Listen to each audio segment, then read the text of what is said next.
guys, it's Laura. Good morning on a beautiful Wednesday morning. As you can see, I am in a different environment today. I am actually at my mom's house, just finishing up a really nice visit with her. She's been here for a while, so I'm taking her to the airport today. So you know that usually I do all of my videos spontaneously, never have to re-record.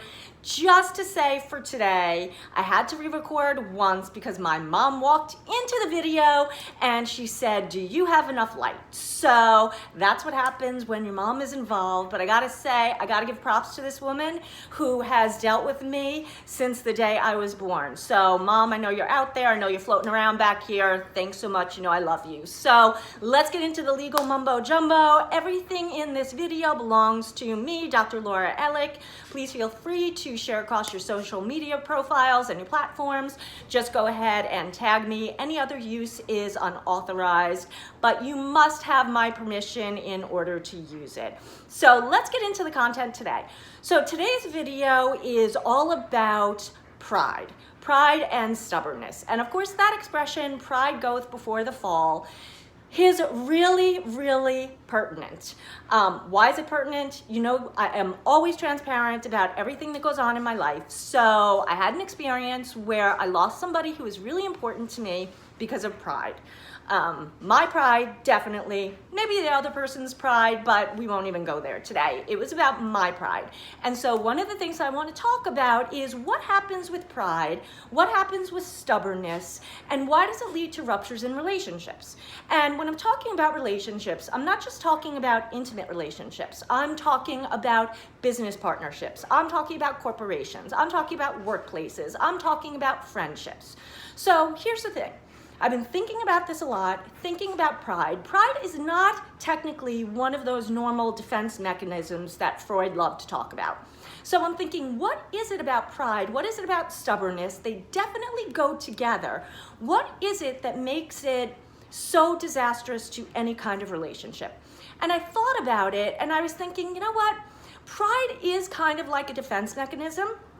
Because if your pride is being triggered, likely what's underneath the trigger for being prideful is being vulnerable. So we all know that vulnerability can be really scary. Vulnerability in the workplace, vulnerability in intimate relationships, vulnerability in partnerships, vulnerability even in mother-daughter relationships. And it just happened today with my mom, where I don't know if she'll come in and she'll actually validate it. Yeah, she will validate it. That we did have an experience this morning where she had to correct me because I was being stubborn and prideful, correct? Oh yeah. Yes, I was being stubborn and prideful. So I do have to say that over the past several years, I have become, I wanted to say 85% better, but I think I'm giving myself too much credit, right? Probably 70% better at recognizing this and responding in a different way. Last night, I did not respond well. So I have to put it out there. This person will probably never see this video. That's not what it's about. This is about teaching everybody else to look at what your triggers are. I know for me personally, my triggers for being prideful and stubborn are having my integrity questioned, my honesty questioned, and my professional competence questioned. So knowing what I know about myself, why is it that I was still triggered? And why do we still get triggered when we know this information? And I think the key to all of this is vulnerability. So, lesson for today. When you are feeling vulnerable, first of all, go back in time, recognize what your triggers for vulnerability are. For some people, it's, like I said, like mine, it's integrity, honesty. For other people, it may be fears of being alone. For other people, it may be fears about being seen as competent. Whatever your issues, your vulnerability issues are, you need to identify them. That's the first key for not letting your pride get in the way. Second thing is to be mindful of your own reactions. I know better, I should know better, that when my pride and my stubbornness are getting in the way, I can feel it in my body. I feel it in my chest, I feel it in my stomach, I feel it in my head. Start ruminating about certain thoughts over and over and over. That should be my signal to say, hey, I'm feeling vulnerable right now. If you can actually verbalize it and say, I'm feeling vulnerable because I'm feeling weak, triggered, scared, anxious, whatever it is, you take down the emotion that causes the pride and the stubbornness to kick in. That is the key, people, to saving your relationships. It's all about being able to communicate your vulnerability better. So, having said that, I'm telling you guys all of this because I want you to do better.